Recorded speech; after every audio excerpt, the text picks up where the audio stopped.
प्रिय दोस्तों और मेरे प्रिय भक्तों, मैं सवाल आज का प्रश्न यह है कि क्या रामायण की कथा इंडोनेशिया, जावा और कंपूचिया आदि देशों में भी गाई जाती है। तो दोस्तों, इस पर आज बात करेंगे, अपने विचार साझा करेंगे।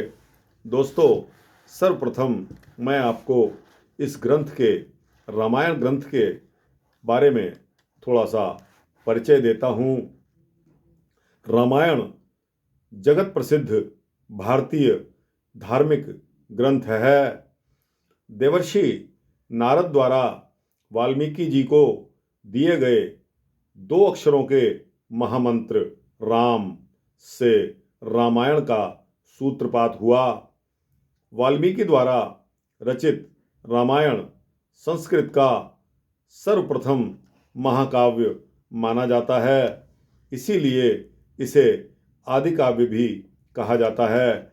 तो दोस्तों, अगर आपके सम्मुख इस तरह का प्रश्न आता है कि आदि काव्य कौन सा है, आदि काव्य किसे कहते हैं, तो दोस्तों उसका उत्तर भी यही होगा कि वाल्मीकि जी द्वारा रचित रामायण संस्कृत का सर्वप्रथम महाकाव्य है, इसीलिए इसको आदि काव्य भी कहते हैं। दोस्तों, इस प्रकार कहा जाता है कि नारद जी ने वाल्मीकि जी से कहा था कि जब तक इस पृथ्वी पर पर्वत सिर उठाए खड़े रहेंगे और नदियां कल कल करके बहती रहेंगी, रामायण नामक ग्रंथ मनुष्यों द्वारा श्रद्धापूर्वक पढ़ा जाता रहेगा।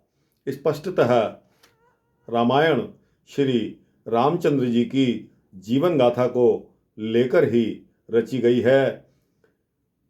उनके जीवन चरित्र का वर्णन सुचारू रूप से करने हेतु इस महाकाव्य को 8 कांडों में विभक्त किया गया है। ये कांड इस प्रकार हैं: बालकांड, अरण्यकांड, सुंदरकांड, उत्तरकांड, अयोध्या कांड, किष्किंधा कांड, लंका कांड और अंत में आता है लवकुश कांड। वाल्मीकि जी का रामायण नामक महाकाव्य अन्य महान काव्यों का प्रेरणा स्रोत बना। इसकी कथा पर आधारित हिंदी, तमिल और बंगला भाषाओं में भी रामायण को लिखा गया। उत्तर भारत में संत तुलसीदास जी महाराज जी ने रामचरितमानस की रचना की।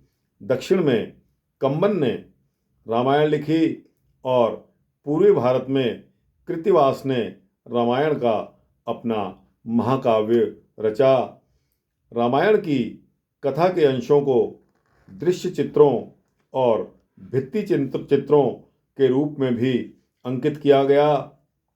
ये दृश्य चित्र और भित्ति चित्र केवल भारतीय मंदिरों में ही नहीं, बल्कि इंडोनेशिया, जावा तथा कंपूचिया आदि देशों के मंदिरों में भी जाकर देखे जा सकते हैं। तो दोस्तों, भगवान राम सिर्फ और केवल भारतवासियों के लिए नहीं हैं। दोस्तों, पहले उस समय जब राम जी के समय की बात, राम जी के अस्तित्व की बात थी, उस समय हमारा भारत एक विशाल भारत, अखंड भारत था। और दोस्तों, उसके बाद हमारे भारत के कई टुकड़े हो गए। राजनीति से कहिए, चाहे उसको धर्म विरोधी ताकतों ने किया, लेकिन दोस्तों बंटवारा तो हुआ हमारे भारत देश का। आज जो भारत देश है उससे कहीं बहुत अधिक विशाल था हमारा भारत देश। और दोस्तों, इसीलिए अन्य देशों में भी भगवान के विग्रह, भगवान की स्तुति, भगवान के दृश्य चित्र और भित्ति चित्र इत्यादि पाए जाते हैं। और आज भी उन देशों में भगवान राम की पूजा होती है, भगवान राम को पूजा जाता है। बहुत से मंदिर हैं और कहीं कहीं तो रामलीलाओं का आयोजन भी होता है। तो दोस्तों, इसके साथ ही यह परिचय वृतांत समाप्त करता हूँ। दोस्तों, अगर अच्छा लगा हो तो इसको लाइक और शेयर करके अपने चाहते दोस्तों को, भक्तों को अवश्य भेजना। और इसी तरह के वृतांत पाने के लिए दोस्तों मेरे चैनल को सब्सक्राइब भी कर देना, जिससे आगे आने वाले सारे प्रोग्राम आपको, सारे वृतांत मिलते रहेंगे। जय श्री राम।